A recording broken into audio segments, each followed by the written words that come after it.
Bonjour et bienvenue à tout le monde sur ce deuxième épisode de Numéroscopie que je suis très heureuse de vous proposer aujourd'hui.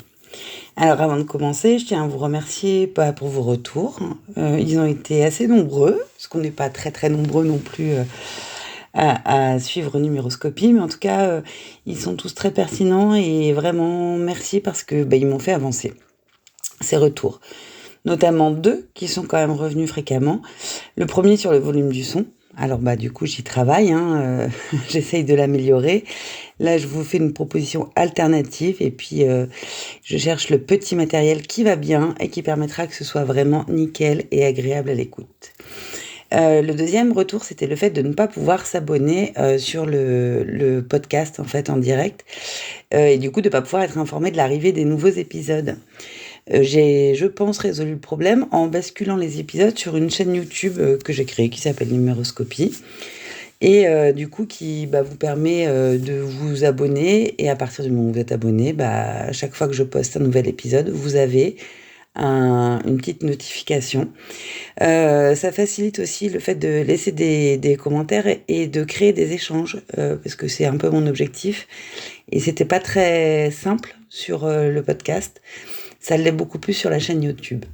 Donc voilà, un grand merci pour vos retours. Il y en a d'autres, je les prends tous en compte. Et puis de toute manière, voilà, je vous disais, tout ça est très balbutiant. Alors du coup, j'avance grâce à vos retours. Aujourd'hui, je vous propose un épisode consacré à la vibration universelle 8 qui nous accompagne collectivement depuis début 2024. On est presque en fin d'année, mais il nous reste encore du temps pour évaluer la manière dont on a pu utiliser cette énergie et ce qu'elle est venue montrer de nous.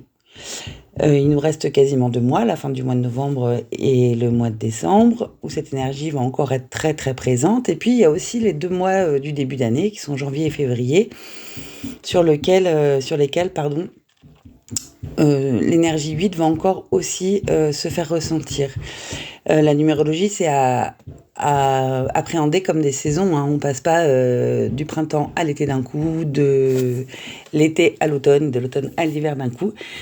C'est des choses qui s'installent, les saisons qui s'installent. Et du coup, les énergies des noms qui nous accompagnent font exactement le même parcours et s'installent progressivement. Donc sur janvier-février, il y a encore des opportunités d'utiliser à bon escient cette énergie, cette vibration 8 qui nous accompagne sur 2024. Ma proposition d'octobre, c'était de revenir à 2024 et de revenir à soi.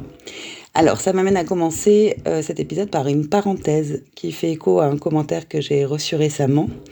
Et du coup, quelqu'un qui a écouté cet épisode et qui me disait, en fait, j'espère que, si octobre 2024 augure de ce qui se passera en 2025, et c'est pas fun, c'est pas globe pour moi parce que, c'est quelqu'un qui me faisait part du fait qu'en octobre, elle avait pas du tout touché le sol. Alors, je me permets du coup une petite clarification qui paraît essentielle, même si je pense que vous l'avez tous bien compris, mais l'idée de la numérologie, c'est pas du tout d'être dans de la prévision ou de la divination ou de vous dire attention, les choses vont se passer comme ça. La proposition de la numérologie, c'est d'être un outil. Alors typiquement sur ce type de retour, ma réponse c'est de pas s'inquiéter et de se servir de l'outil qu'est la numérologie. Globalement, qu'est-ce qui a empêché le retour que j'ai fait, c'est qu'est-ce qui t'a empêché de toucher le sol? Qu'est-ce qui t'a submergé sur ce mois d'octobre? Qu'est-ce que ça révèle de ton fonctionnement ou de tes croyances? Voilà. Et ma proposition, c'est de s'arrêter là-dessus, d'essayer d'analyser un petit peu tout ça et de faire une analyse sincère et te donner le temps de le faire. C'est quoi les bonnes questions à se poser en fait? Qu'est-ce qu'il a révélé ce mois d'octobre? Tout simplement, à quel moment est-ce que ça veut dire qu'on a des choses à changer à l'intérieur de nous, dans nos fonctionnements, dans nos croyances? Qu'est-ce qu'il faut regarder d'un petit peu plus près? Donc voilà, pour moi, c'est vraiment à prendre comme une opportunité d'améliorer son quotidien. Je sais que dans la réponse que je faisais, je disais, tout ce qu'on va pouvoir analyser à la lumière de ces nombres. Donc je le redis, c'est un outil, mais c'est surtout la manière de Alors, je sais plus comment j'ai tourné, mais je crois que j'ai dit quelque chose du style, voilà, la numérologie, c'est à prendre comme une opportunité d'autothérapie et de recalage tout en douceur, en fait. C'est pas quelque chose de violent, c'est pas, faut pas se mettre des injonctions, faut pas se dire, ah là là, je suis pas du tout sur le bon chemin, faut que je change absolument tout. Non, non, c'est regarder étape par étape chaque petite chose qui peut être changée. Et, euh, et voilà, travailler à la meilleure version de soi-même, c'est encore une fois le travail de toute une vie, quoi. C'est un chemin en fait. C'est pas, c'est certes un objectif à atteindre dans l'idéal, mais c'est le chemin qui est intéressant. On n'atteindra peut-être jamais l'idéal, mais on améliore toujours ce qui nous permet de s'en rapprocher en utilisant ces outils. Bon, bref, je referme cette parenthèse en vous proposant de poster en fait vos commentaires sur la chaîne. Alors c'est pas pour faire du buzz parce que moi c'est pas du tout mon intention, vous le savez, je le redis, on est dans un espace cocon et je m'en contrefiche d'avoir des followers. Mais c'est bien parce que je pense que mes réponses en fait, mes réponses individuelles, elles peuvent peut-être éclairer tous ceux qui suivent les épisodes et du coup c'est intéressant de les partager sur cet espace. Donc, parenthèse fermée, entrons dans le sujet de cette année 8. Je vous propose de vous donner les grandes caractéristiques collectives de cette année universelle dans un premier temps, puis je la rapporterai aux années personnelles pour que vous puissiez vous approcher du mieux possible de ce qui vous est conseillé pour cette fin d'année. Alors, eh bien c'est parti, allons-y. L'année 8 en 2024, donc je le rappelle, en 2024 tout simplement parce que 2 plus 0 plus 2 plus 4, ça fait 8, donc on est en année 8. Et je crois que la première chose à comprendre, c'est que cette énergie elle nous influence tous, qu'on le veuille ou non. Donc la question ici, c'est qu'est-ce qu'on en fait ? Est-ce qu'on sort dessus ou est-ce qu'on nage à contre-courant, quoi ? Et si je reprends un petit peu l'image et la métaphore de la danse que j'ai déjà utilisée, c'est est-ce qu'on attrape cette énergie, est-ce qu'on danse sur son rythme ou est-ce qu'on danse à contre-temps ? Y a des chances qu'en suivant le rythme, on soit un peu plus gracieux et plus en phase avec les autres danseurs. Et à l'inverse, si on danse à contre-temps, on risque de se heurter aux autres, de se cogner, de se faire mal, de se tordre les genoux, les chevilles, etc.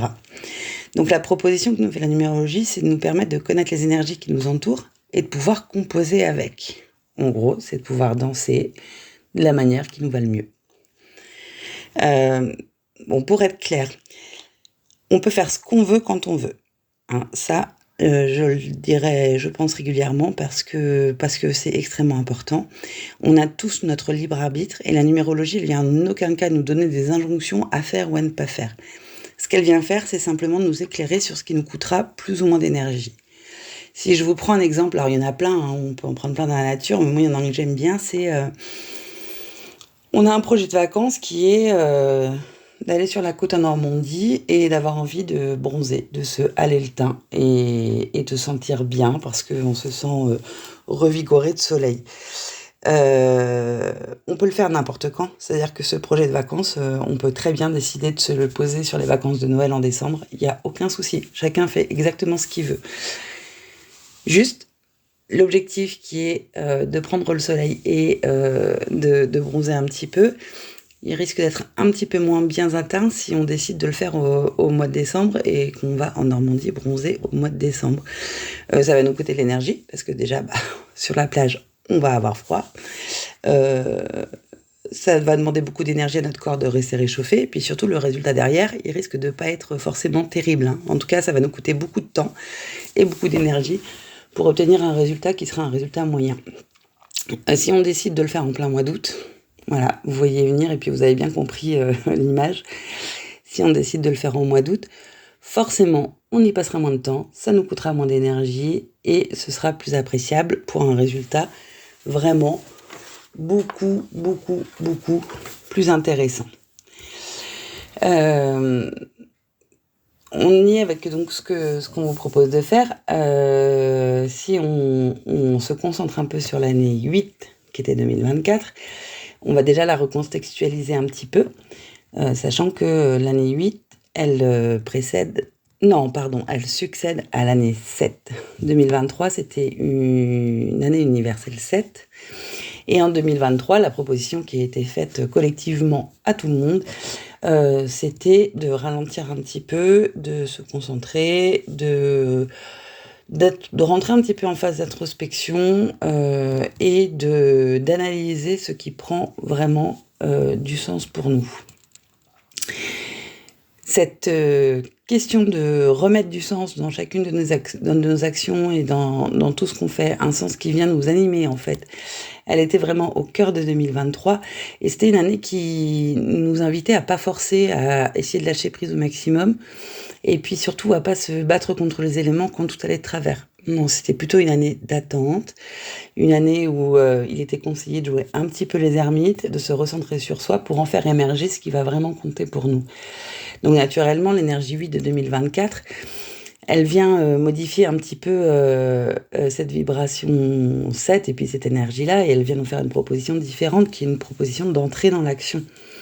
Donc 2024, ce que ça nous invitait à faire, c'était vraiment à concrétiser nos attentes, et après, et seulement après, avoir bien réfléchi au sens que l'on donnait aux choses. Donc l'année 8, elle peut favoriser le fait de s'engager concrètement pour faire évoluer les domaines de notre vie qui en ont besoin. Et c'est d'abord possible parce que la première particularité de l'énergie 8, c'est qu'elle est très puissante.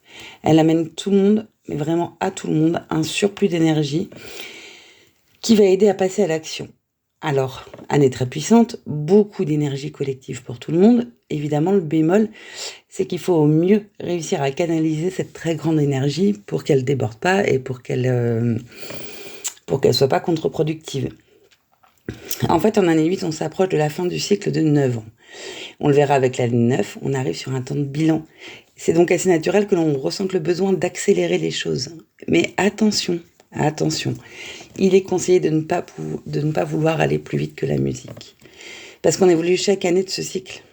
Chacune, en fait, elle vient nous offrir l'opportunité de travailler certains domaines de nos vies. Et en année 8, on arrive au temps de la récolte. On peut donc s'attendre à récolter les fruits de ce que l'on a semé ces dernières années. Et c'est vrai dans le positif comme dans le négatif. Et c'est pourquoi l'année 8, c'est aussi une année de concrétisation. D'ailleurs, elle nous invite collectivement à nous réaliser tout en respectant l'environnement dans lequel on évolue. Donc sur 2024, ce qui nous était demandé à tous, c'est de prendre et d'affirmer notre juste place. Je le dis doucement et j'insiste sur le mot juste parce qu'il a ici une très grande importance. En fait, le 8 porte plus que les autres nombres la vibration de la justice. Si on regarde le glyphe du 8, on y retrouve le symbole de la léniscate, le symbole de l'infini si vous préférez. Pour ceux qui y croient, en fait, ce symbole, il renvoie au karma, à l'idée que le positif engendre du positif et que le négatif engendre du négatif. Donc, on en revient à l'idée de récolte. Quand on regarde aussi le symbole du 8, on voit bien qu'en fait, c'est un symbole d'équilibre, c'est un symbole de justice.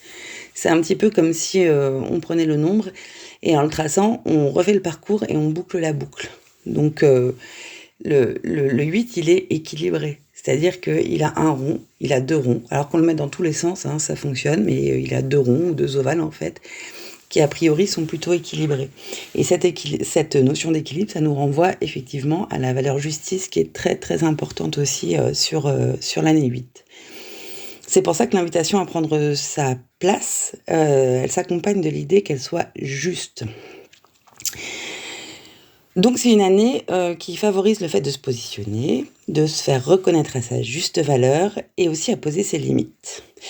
Donc ça peut se ressentir dans tous les domaines, sachant que ça risque d'impacter particulièrement le domaine professionnel, parce que le 8 nous invite à travailler sur la notion de matérialité. La notion de matérialité, donc à réfléchir à nos ressources de manière générale, plus directement à nos ressources financières. Mais j'insiste bien sur nos ressources de manière générale. Alors, c'est quoi notre rapport à l'argent ? Celui qu'on gagne comme celui qu'on dépense. Et est-ce qu'on dépense dans des choses plutôt utiles, plutôt futiles ? Est-ce que ce que l'on gagne, ça vient alimenter ce qui compte vraiment pour nous ? Voilà, toutes ces questions, elles ont leur importance en année 8, pendant laquelle il est bienvenu de réfléchir à notre rapport à l'argent. Cette vibration nous invite d'ailleurs à investir dans ce qui compte réellement pour nous. Donc à investir de l'argent, oui, mais aussi à investir du temps. Et choisir d'investir sur nous, nos projets, nos envies et nos besoins, c'est favoriser le fait que ça portera ses fruits. Et investir concrètement sur nos besoins profonds, ça nous aidera aussi en année 9 à mettre de côté ce qui compte. Enfin, ce qui compte moins. Voir ce qui est complètement obsolète. Et vous l'aurez bien compris, on est dans un cycle. Ce qui sera mis de côté en année 9 viendra laisser la place à ce qui pourra être semé en année 1. Voilà, donc pas de panique si à ce moment de l'année, vous n'avez pas l'impression d'avoir réfléchi ou interrogé ces notions. Alors, parce qu'on ne prend pas souvent le temps de s'y attarder dans nos vies qui sont très remplies. 2, parce qu'il reste encore du temps, je le disais tout à l'heure. 2 à 4 mois pour profiter de cette vibration. Donc, on a encore le temps de recaler les choses. 3, parce que chaque cycle nous aide à avancer et à mieux nous aligner. Donc, voilà, les cycles, ils se succèdent et on ne va pas tout apprendre et tout régler d'un coup, en fait.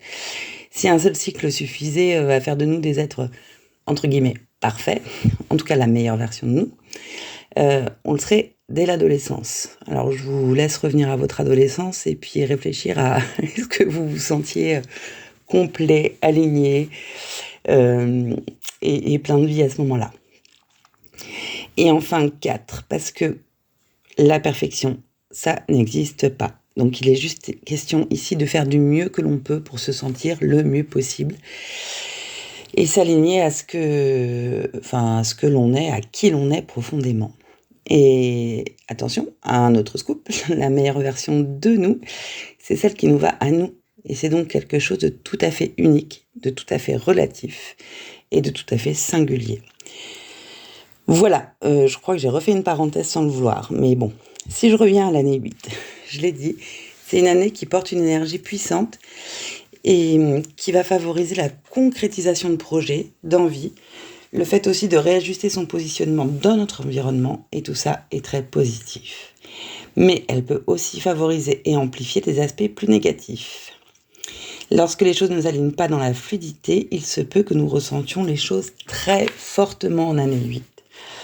C'est pourquoi il est possible de ressentir vraiment avec beaucoup de puissance de la frustration, de la colère, voire de la rancœur. Et ces sentiments peuvent être tellement puissants qu'ils peuvent nous amener à la violence.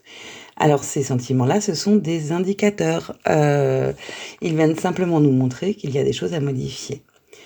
Ils sont d'ailleurs souvent en lien avec cette idée de ne pas réussir à prendre sa place dans notre environnement, puisque c'est vraiment ça que nous invite à faire l'énergie 8. Si ça c'est difficile, ça peut générer des comportements borderline, voire violents. Une agressivité, même simplement verbale, avec vos proches, votre famille, vos collègues, ça peut être le signe qu'il est essentiel de travailler et de faire évoluer cette question de la place que vous occupez. Donc le challenge, si c'est ce que vous vivez, c'est bien de prendre votre place sans violence. Et ça demande d'y consacrer un vrai temps. Je reviens à ce que je disais au début, en investissant du temps pour vous, vous pouvez imaginer, créer, concrétiser et consolider une nouvelle manière de faire, une vision différente de vos mécanismes. Donc, si vous vous sentez dans la frustration, la colère, la violence, la bonne nouvelle, c'est que cette année 2024 peut faire en sorte que vous régliez ce qui ne vous va pas et peut vous aider à vous reconstruire sur des bases nouvelles et plus solides, voire même à échafauder vos nouveaux schémas. Donc l'année 8, ça en découle. Il faut la prendre comme une année, une très belle année pour travailler toutes les questions de résilience. Et si le mois d'octobre vous a bousculé dans vos rapports aux autres, vous a amené son lot de colère ou de sentiments d'injustice, c'est certainement que vous avez encore besoin de vous affirmer, de défendre votre place, de défendre vos opinions, vos attentes par rapport à vos relations. Donc il faut y aller, il faut se retrousser les manches, mais il faut le faire dans la douceur. Et ça commence par soi. On ne se met pas la pression, on s'autorise à être bienveillant avec soi d'abord, et on s'autorise aussi à être indulgent avec les autres, et je l'aurais dit, avec soi d'abord. Parce que être doux, bienveillant, indulgent avec soi, ça facilite en fait le fait de l'être avec les autres. On y va donc doucement, sereinement et sans pression. Si l'on ressort ne serait-ce qu'un déclic, un changement de comportement, une évolution, c'est gagné. parce que ça nous accompagnera pour toujours. On aura fait un pas sur le fameux chemin. Voilà ce que je peux vous transmettre sur cette année universelle 8. Et maintenant, en fonction de votre année personnelle, qui, je le redis, compte plus au niveau individuel que l'année universelle, vous êtes invité à regarder un peu plus précisément certains domaines de votre vie. Et c'est ce qu'on va voir maintenant, puisque ce que je vais vous proposer, du coup, c'est de prendre 2 minutes à peu près pour détailler chaque année personnelle en lien avec l'année 8. Et du coup, ce format, c'est-à-dire faire une introduction sur les énergies générales et ensuite rentrer un petit peu plus dans le détail des années personnelles, c'est typiquement le format que je compte vous proposer vraiment à partir de janvier 2025. Et je pense que je reprendrai le même format pour vous expliquer début décembre, vous expliquer, plutôt vous décrypter ce que nous propose l'énergie universelle 9 qui arrive, et puis comment est-ce qu'elle va résonner en lien avec vos années personnelles. Voilà, on passe à la suite et on regarde les années personnelles.